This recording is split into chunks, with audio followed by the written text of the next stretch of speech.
What's going on, everyone? Welcome back to the show.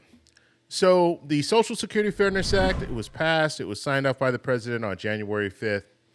And with that, people will be seeing an increase to their benefits. About 3 million people receiving Social Security benefits will see an increase.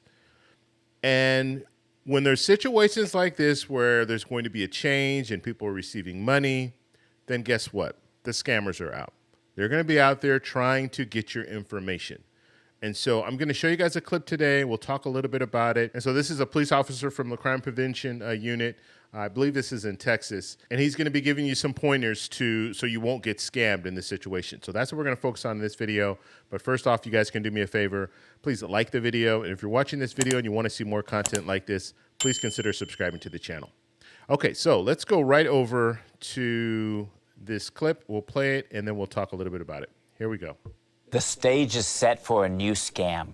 The Social Security Fairness Act, H.R. 82, concerning the windfall elimination provision of the government pension offset, was signed into law January 5th, 2025. Upon implementation, the Social Security Fairness Act eliminates the reduction of Social Security benefits while entitled to public pensions from work not covered by Social Security. You can bet that the scammers are planning on how to steal your information. These fraudsters will try to contact you, pretending to be the Social Security Administration. They'll ask you to verify your Social Security number to sign you up for this benefit. Remember, the Social Security Administration will never call you to verify your Social Security number. If you receive such a call, it's a scam. Protect yourself. Hang up immediately. Don't share personal information, and report suspicious calls to the Office of the Inspector General. Stay vigilant and keep your information safe. Okay, so there was Officer Biones talking about how to stay safe. And I'll give you guys a few things that I do. And this is not just for the Social Security Fairness Act. I don't know about you, but I constantly have people calling and trying to get my information or trying to sell me something. And so there are a few ways that you can stop that from happening or cut it off really short when it does happen. So he was talking about don't ever give your personal information over the phone, so your Social Security number, anything like that. And when it comes to the Social Security Fairness Act, right now, the Social Security Administration is asking you to call them. So if I initiate a phone call, first off, I'm going to verify that number. So the easiest way to verify a number is whatever that number is, just type it into Google, and it's going to tell you where that number is coming from. And so that's the first thing. So if you get the number, I mean, the easiest way to go about this when it comes to applying or calling on the phone and you want to get the right information, go to the Social Security Administration website, ssa.gov. And then once you've gone to that site, then you'll be on the site that has all the correct information. So you shouldn't have any problems getting the wrong phone number and things like that. But make sure in that bar, the address bar at the top of the screen, if you're on a computer, make sure it says ssa.gov, because sometimes you'll have, like, you'll type in ssa.gov for a search, but then something else might come up and you click on the wrong link and it takes you somewhere that you don't want to be. So that's the first thing. Now, when it comes to what I do, some of the different little tips. So if I receive a phone call, you have these people that call you all the time and try to sell you things and stuff. I'm always asking, what is the business name? That's the first thing that I ask, because a lot of these telemarketers, they're trying to sell you something. They're calling a cell phone, which they're not supposed to be calling a cell phone. And so if they call a cell phone, I always ask them, because they're calling my cell phone, because I don't even use a landline anymore. So they're calling my cell phone. I'm always asking, what is this company? What's the name of this company? And usually they'll say some, it's GLC or something crazy like that. They're not giving me a complete name. It's just the letters. And so I inquire. And so when they're asking me, when they, is this so-and-so? Okay, yeah, and then I'm talking to them back and forth. I'm constantly asking them, okay, what's this business name? I want to look the business up. Once you start doing that, they're going to hang up. They're not going to continue talking to you because they know they shouldn't be calling you. And so, and a lot of times it's not even a business anyway. A lot of times it's just someone that's trying to get leads for a business. And so they're just trying to call and say, oh, you need work done on your house? Okay, well then they'll send it over to some different companies that will actually do that. And then that company might call you directly, or, sometimes they'll just show up, knock on your door. And so situations like that, I'm always just asking, what's the company name again? And then I'm kind of stalling back and forth. I want to look the company up. Oh, and so at that point, I'm telling you, they will shut down that phone call real quick. And so that's just one thing that I like to do. Now, when it comes to other people calling you and trying to scare you, like the Social Security, they'll say, oh, we're calling from the Social Security Administration. You owe money, this, that. Usually, if it's a government agency, they're going to send you something in the mail. They generally do not call. I don't know of any government agency that will call and say that you owe them money. And usually they're going to send you something in the mail. And so it'll be official. You'll be able to see that the letter's coming from whatever agency it is. And so that's generally how things work. Now, if you do receive a phone call and you're kind of, you don't know what's going on with that phone call, usually if they're calling, you'll get that caller ID, take that number down, put that into Google.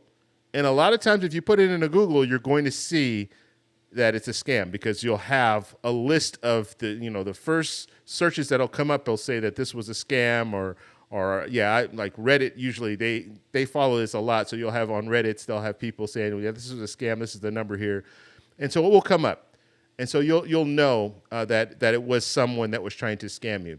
But it happens a lot. I just got, and now they're getting even more creative, where they're doing text messages, sending you text messages, just random things.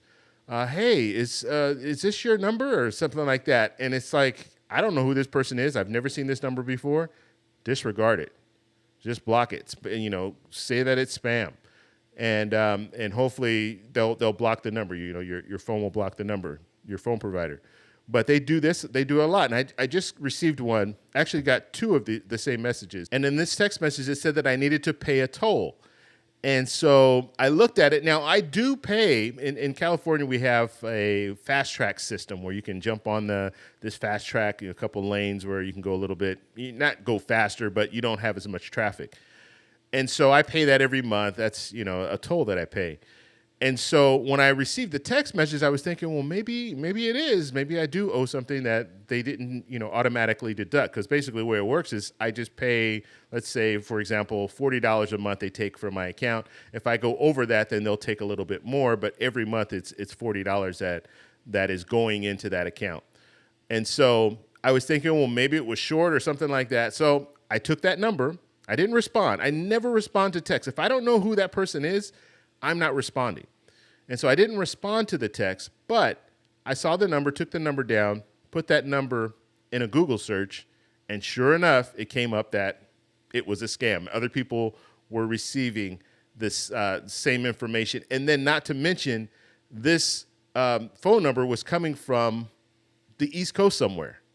And so I knew it wasn't me, because why would a company that runs tolls on the East Coast be sending me a text message saying that I owe $6.99 for a toll in California? It makes no sense, right? And so just something to think about. And then also you can double check, like I can go on my account here that I have the tolls, and I can look at it to see, is everything up to date? Are there any problems? And there were no problems. So just be aware, because you're always going to have people out there trying to take advantage of you. And in situations like this, where we've already heard that it could take a year or more for the Social Security Fairness Act to completely, for them to implement the increased payments as well as the retroactive payments, you're going to have people that are going to be like, well, I want this to happen sooner.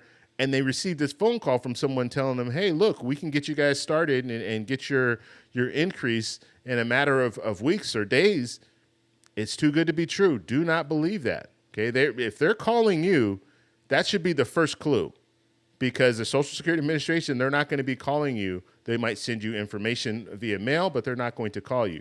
So if you initiate something and then they set up an appointment, a phone interview or phone application process, that's a little bit different, and it's already planned. You know the date that they're going to be calling you, the time and all that, so you can plan for that.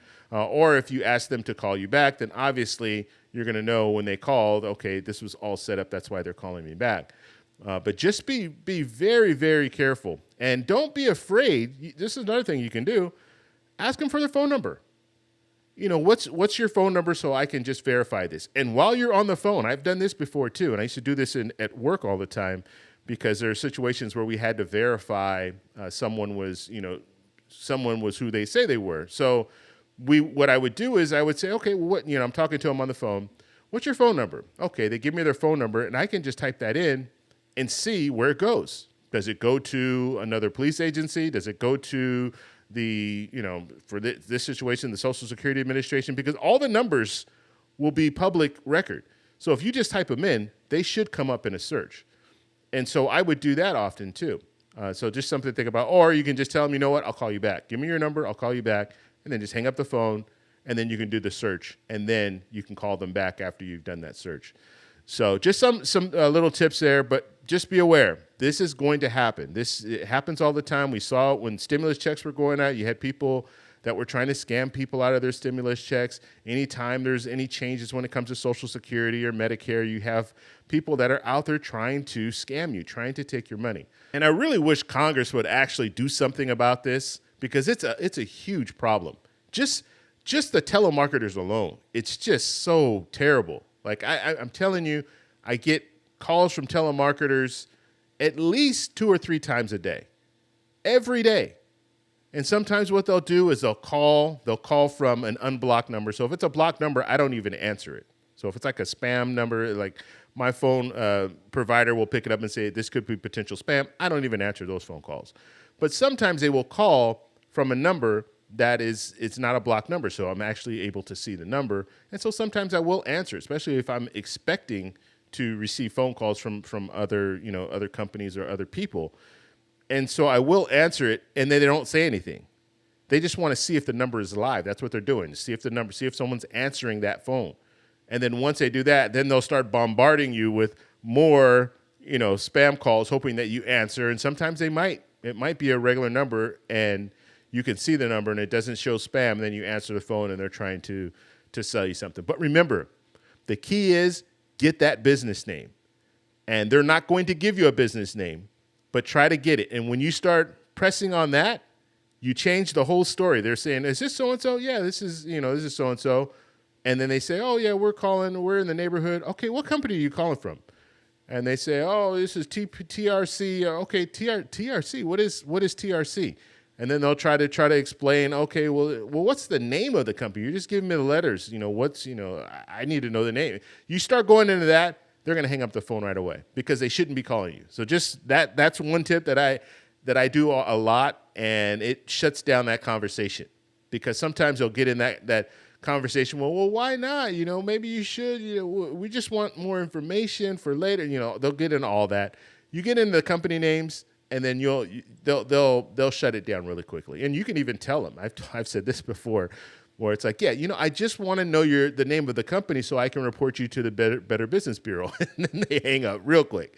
So you can do stuff like that and just end those phone calls really quickly. So if you guys have any questions, let me know in the comments below. If you like this video, please give me a thumbs up. Please subscribe for more, and I'll talk to you in the next one. Bye.